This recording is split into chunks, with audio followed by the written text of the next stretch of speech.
5월 5일 10분 말씀 읽기 시간입니다. 오늘 10분 말씀 읽기 본문은 역대하 35장입니다. 핵심 내용을 보시면 역대하 35장은 요시야 왕이 유월절을 성대하게 지킨 사건과 이후 그의 안타까운 죽음을 다루고 있습니다. 핵심 내용은 두 부분으로 나눌 수 있습니다. 1절부터 19절까지는 요시야의 유월절 준수입니다. 요시야는 모세의 율법과 다윗, 솔로몬의 규례를 따라 이스라엘 역사상 유례 없는 철저한 유월절을 지켰습니다. 제사장들에게 그들의 직분을 맡기고 서열대로 여호와의 전에서 직무를 수행하게 하고 너희는 스스로 성결하게 하고 주의 종 모세를 통하여 전하신 말씀을 따라 행하라고 명령하였습니다. 요시야는 제물을 준비하지 못한 백성들에게 어린 양과 어린 염소 3만 마리와 수소 3천 마리를 내어 유월절 제물로 주었습니다. 그리고 기록된 대로 여호와의 화제를 드려 백성에게 나눠주게 하고 그들이 규례대로 유월절 양을 불에 굽고 그 나머지 성물은 솥과 가마와 냄비에 삶도록 하였습니다.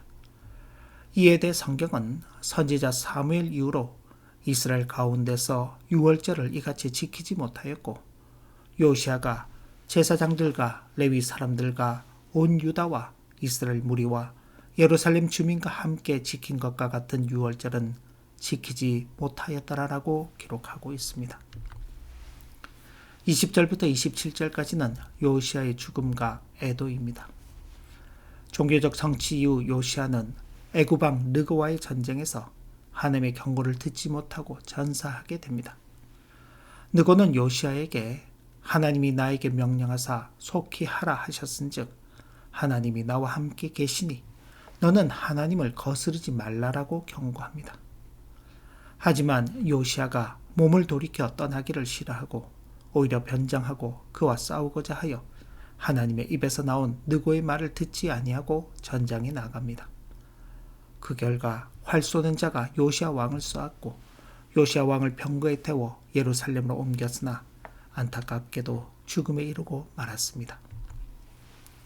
이에 온 유다와 예루살렘 사람들이 요시야를 슬퍼하고 예레미야는 그를 위하여 애가를 지었으며 이것이 이스라엘의 규례가 되어 역대기가 기록될 때까지 이르게 되었습니다. 역대 35장에 나타난 요시야의 유월절과 그의 죽음은 종교개혁자들에게 매우 중요한 신학적 함의를 주는 본문입니다.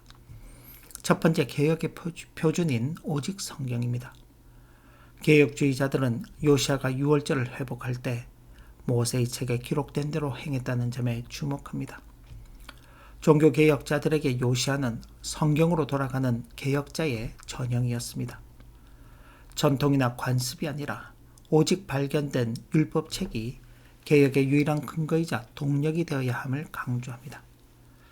요시야가 자기 마음대로 예배 형식을 만든 것이 아니라 기록된 말씀에 철저히 순종했다는 점이 개혁주의 예배관의 핵심입니다. 두 번째, 예배 규정적 원리입니다. 요시야가 제사장과 레위 사람들의 직분을 나누고 규례대로 제물을 드린 과정은 개혁주의의 예배 규정적 원리를 뒷받침합니다. 하나님이 명령하신 것 외에는 예배에 어떤 것도 추가해서는 안 된다는 원리입니다. 요시야가 사무엘 이후 가장 완벽한 유월절을 지킬 수 있었던 비결은 열심 이전에 정확함에 있었습니다. 개혁주의 신학은 인간의 고안물을 배제하고 오직 성경이 명시한 방식대로 하나님을 예배할 때 참된 부흥이 일어난다고 봅니다. 세 번째, 인간의 전적 타락과 중보자의 필요성입니다. 요시야라는 위대한 개혁왕의 허망한 죽음은 개혁주의 인간론의 중요한 지점을 시사합니다. 가장 경건한 왕이라 할지라도 결정적인 순간에 하나님의 세밀한 음성을 놓칠 수 있는 부패한 본성이 있음을 보여줍니다. 요시야의 죽음은 지상에 완전한 인간 왕은 없다는 사실을 일깨웁니다. 아무리 훌륭한 개혁도 인간 지도자 개인에게 의존하면 한계가 있음을 보여주며 우리에게는 요시야보다 더 큰 왕이신 예수 그리스도가 반드시 필요함을 역설합니다. 네 번째, 하나님의 주권과 섭리입니다. 이방왕 느고의 입을 통해 하나님이 말씀하셨다는 대목은 개혁주의의 강력한 하나님의 주권 사상을 드러냅니다. 하나님은 이스라엘뿐만 아니라 이방 나라와 불신자의 입술까지도 도구로 사용하셔서 자신의 뜻을 이루신다는 것입니다. 요시아는 느고의 말을 단순히 정치적인 위협으로 치부했지만 성경은 그것이 하나님의 입에서 나온 말이었다고 기록합니다. 이는 하나님의 섭리가 교회 담장 넘어 일반 역사 속에서도 끊임없이 작동하고 있음을 의미하며 성도는 세속적인 사건 속에서도 하나님의 뜻을 분별할 영적 민감성이 있어야 함을 교훈합니다. 이 말씀을 통해 우리는 시대와 환경을 핑계로 불신앙을 정당하지 말고 하나님의 말씀에 대한 바른 깨달음이 있어 어떤 상황 속에서도 하나님께서 기뻐 받으시는 예배와 삶을 살아가야 하겠습니다. 기도합니다.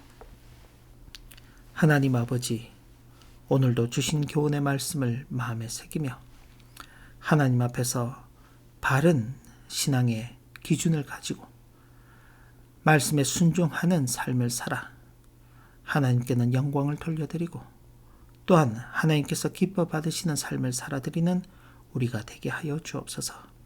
예수님의 이름으로 기도 올리옵나이다. 아멘. 네, 오늘도 복된 하루가 되시기를 진심으로 기원합니다.